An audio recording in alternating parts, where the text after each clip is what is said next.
Hello everyone, welcome back to my channel. কেমন আছেন সবাই? বাবুনের কাল সারা রাত জ্বর ছিল আর ভোরবেলাও জ্বর এসেছে। এখন 10টা প্রায় বাজতে যায়। বাবুনকে তুলছি, মানে ঘুম থেকে ওঠাচ্ছি। রাত্রিবেলা এখানে জোয়ান নিয়ে ঘুমিয়েছি, থার্মোমিটারটা নিয়েও ঘুমিয়েছি, কারণ ওকে দেখিয়ে মানে রাত্রিবেলা ওষুধ দিতে হয়, তো নিয়ে ঘুমিয়েছিলাম। উঠেছি খুব বেলা করে। চলুন চা খাই, দুধ গরম হবে।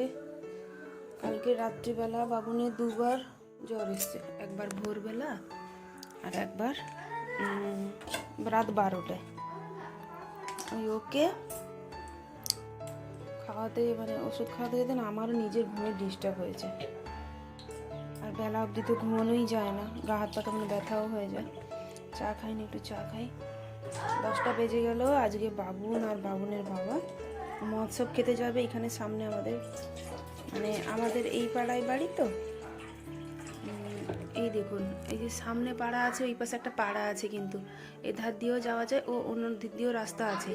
সেই রাস্তা দিয়ে গেলে পাড়াতে ওদের ঘরে মহোৎসব আছে।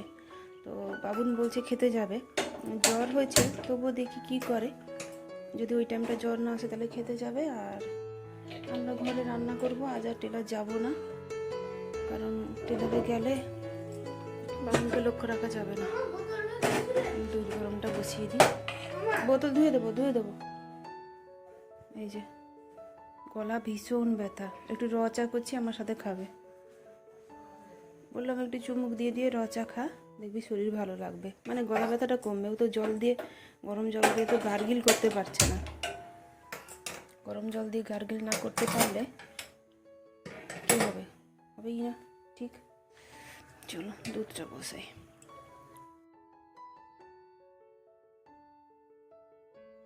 তো চলুন, আমার এখানে র চাটা হয়ে গেছে, বাবুনকে দেবো আর আমিও খাবো। পেছন পাশে ওর বাবার সাথে কথা বলছিলাম। তো ও বলছিল যে বাবুন মহোৎসব খেতে যাবে, ওর মহোৎসবের প্রসাদ অ্যাসিড করবে, কারণ ওখানে তো অনেক রিচ রান্না হয়। তো আমিও ভেবে দেখলাম যে ঠিকই বলছে, রিচ রান্না হবে, ও খেলে হয়তো অ্যাসিড করবে, কারণ ও তো জ্বর যখন হয় ও যা খায় বমি হয়ে যায়, ঠিকমতো খেতেও পারে না, কেমন যেন একদিনের মধ্যে একদম রোগা হয়ে গেছে। এমনিতে ওজনও খুব কম। তারপর রাতে এত জ্বর আসছে, 4-5 ঘন্টা অন্তর জ্বর আসছে, কেন বুঝতে পারছি না। অ্যান্টিবায়োটিকটা আজ দেখেই দেবো। 2 দিন জ্বর হয়ে গেল, তারপর থেকে দেওয়া যায়, কারণ আগের থেকে অ্যান্টিবায়োটিকটা দিচ্ছিলাম না কেন, যাতে ওর হাড়টা দুর্বল না হয়ে যায়। তবুও কিছু করার নেই, 4-5 দিন হয়েছে। তো সামনেই আসছে ওর অ্যানুয়াল ফাংশন স্কুলের। তো সেই জন্য আমি ওকে ভাবলাম যে না, অ্যান্টিবায়োটিকটা শুরু করে দেবো। তো ওর বাবা ওই কারণেই বলছিল। তো জ্বরের নিয়েই আলোচনাটা হচ্ছিল। তারপর ওই যে মহোৎসব খেতে যাবে না, সত্যি তো বলুন, যে মহোৎসব খেতে গেলেও তো অ্যাসিড করবে না। চলুন বাবুর সাথে চাটা খাই আগে।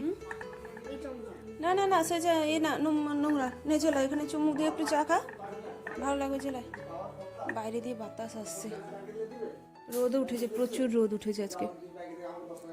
চলে কেন। তো আমাদের চা খাওয়াটা হয়ে গেছে। তারপর এখন 12টা বাজে। বাবা বাজার গিয়েছিলেন, বাবুনের জন্য কিছু ফল আর বিস্কিট নিয়ে এসছেন। আর আমি এখানে বসে আছি একটা ব্লাউজ নিয়ে, এটা সেলাই করব আর রান্নাও বসাবো। 12টা বেজে গেছে। চলুন আস্তে আস্তে রান্না বসাই, আর ব্লাউজটাও সেলাই করে আজকে কমপ্লিট করেই দিয়ে পাঠাতে হবে। কি হাসাবো তোকে আমি? এই বাচ্চাটা জ্বরের ওষুধ খেয়ে ঘুমিয়েছে, এখনও জ্বর কাটছে না। আমি খাইনি, দুটোখানি নিয়ে বসেছি খাবো বলে। কটা বাজে এখন? 12টা 10 বাজে। রান্না চাপিয়েছি, রান্না এই যে ভাত বসিয়েছি, ভাত করব আর বাবুনের জন্য ডাল করব। ও ডাল ছাড়া ভাত খেতে পারবে না, কারণ ওর গলা ব্যথা, প্রচুর ব্যথা, জ্বালাও করছে বলছে। ভাত ডাল বসছে, মাছ আছে, কি করব জানি না এখনো পর্যন্ত। আনাজও কিছু নেই, খুব একটা পড়ে আছে এখানে, দেখি কি করা যায়। চলুন। এই বাচ্চাটা এত কষ্ট দেয় না আমাকে, প্রচণ্ড ভোগায়, সারা রাত আমাকে ঘুমোতে দেয়নি। তারপরে এখন আবার হ্যাঁ হ্যাঁ করছে, এখানে বসে থাকো। বসে থাকলে রান্নাটা কে করবে?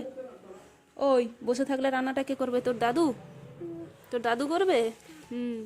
চলুন, আপনাদের সাথে পরে কথা হচ্ছে। তো আমি রান্নাটা বসিয়ে দিয়েছি। আজকে এসে পাবদা মাছ, তো পাবদা মাছের ঝাল করব আর ডালটা আছে, কারণ আমার শ্বশুরমশাইও ডাল খেতে ভীষণ পছন্দ করেন। বাবুনকেও অল্প একটু খাইয়ে দেবো। বাবুনের না কোল্ড অ্যালার্জি আছে, ওকে ঠান্ডা লাগলেই ওর গলা আর জিভটা লাল হয়ে যায়। যদি আমি তরকারিতে ঝাল একটুও যদি না ঝাল দিই, তবু ওর জিভ জ্বালা করে, গলা জ্বালা করে। ডালটা ভেবেছি সেদ্ধ রাখবো, বাবুনের জন্য সেদ্ধটা তুলে রাখবো, আর বাবার জন্য একটু ডালটা ছুঁকে দিতে হবে, কারণ বাবা সেদ্ধ ডাল খেতে পছন্দ করেন না। তো চলুন, এখানে কোনো রকমে মোটামুটি রান্নাবান্না শেষ করে নিই, মানে শরীরটা একদম ভালো লাগছে না। আর আপনারা তো জানেনই, যখন রাত্রিবেলা ঘুম হয় না তখন শরীরে কেমন কষ্টটা হয়। আর যখন বাবুনের জ্বর হয় বা শরীর খারাপ করে, তো ওর সাথে সাথে আমাকেও ভুগতে হয়। আর মোটামুটি টেলার থেকে 4 দিন ছুটি নিয়ে নিয়েছি, যে কাজগুলো নিয়ে এসেছিলাম বাড়িতে ওগুলো করেও কমপ্লিট করে পাঠিয়ে দিয়েছি। আর তো চলুন ঝাল রান্না করি, কিন্তু অল্প করেই ঝাল দেব। তারপরে আলু ভাতে দিয়েছিলাম একটা, বাবুনকে কোনো রকম আলু সেদ্ধ আর ডাল দিয়ে ঘি দিয়ে ভাবছি খাওয়াবো। ঘিটা হয়তো খেতে চাইবে না এখন, যেমন দেখবো তেমনই করব। তো চলুন আস্তে আস্তে রান্নাটা শেষ করি।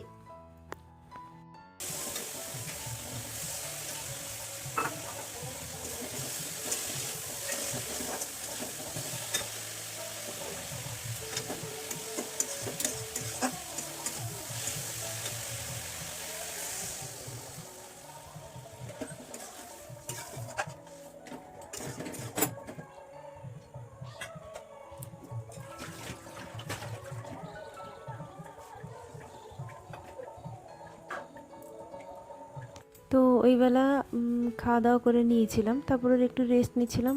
ঘুমটা কিছুতেই আসেনি, কারণ দুপুরবেলা ঘুমটা কোনো মানে ঘুমোই না, তো এখন তো টেলারে থাকি, দুপুরবেলা ঘুমের অভ্যেসটা একদম মানে ছেড়ে গেছে। আর বাবুনের আবার জ্বর এসেছিলো বিকেলবেলা 5টার দিকে, ওকে ওষুধ টষুধ মানে খাইয়ে দিয়ে আর জল দিয়ে গার্গিলও করিয়েছি। আমি করব এখন রুটি, 7টা সাড়ে 7টার মতো বাজতে যায়। এখন রুটি করব, দুধ গরম করব। বাবুনকে একটু আজকে ভাবছি রুটিটা দুধে মানে ভিজিয়ে দেবো, যাতে ওর খেতে সুবিধে হয়, গলাটা ব্যথা বললাম না। তো এখানে আস্তে আস্তে করে রুটি করি। আর এটা হিংচে শাক নিয়ে এসেছে, কালকে বড়া হবে বলে, ডাল দিয়ে বড়া হয়। তো অনেকেই জানেন, ডাল পেঁয়াজ মানে ডালটা বেটে দিয়ে, আমি করি মুসুর ডাল দিয়ে, খেতে খুব ভালোই হয়। এখানে রুটিটা করে নেব আস্তে আস্তে, আটা মাখিয়ে রুটি বেলেও নিয়েছি আমি। আর তারপর একটু চা খাবো, তারপর আর এখন কোনো কাজই নেই, তো বসে বসে একটু টিভি দেখবো। সন্ধ্যেবেলাটা মানে রেস্ট নেওয়া যাবে, যেহেতু কোনো টেলারের আর কোনো ঘরে কাজ নেই, তো পুরোটাই ফ্রি আছি আমি। আর শরীরটা টায়ার্ডও লাগছিল অনেকটা, এখন ভালো লাগছে রেস্ট নিতে। তো চলুন আজকের ভিডিওটা এখানেই শেষ করছি। কেমন লাগলো অবশ্যই জানাবেন, যদি ভালো লেগে থাকে সাবস্ক্রাইব করে পাশে থাকবেন। আপনারা খুব ভালো থাকবেন, নিজের খেয়াল নিজেরাই রাখতে হবে, তো নিজের খেয়ালটা নিজেরাই রাখবেন।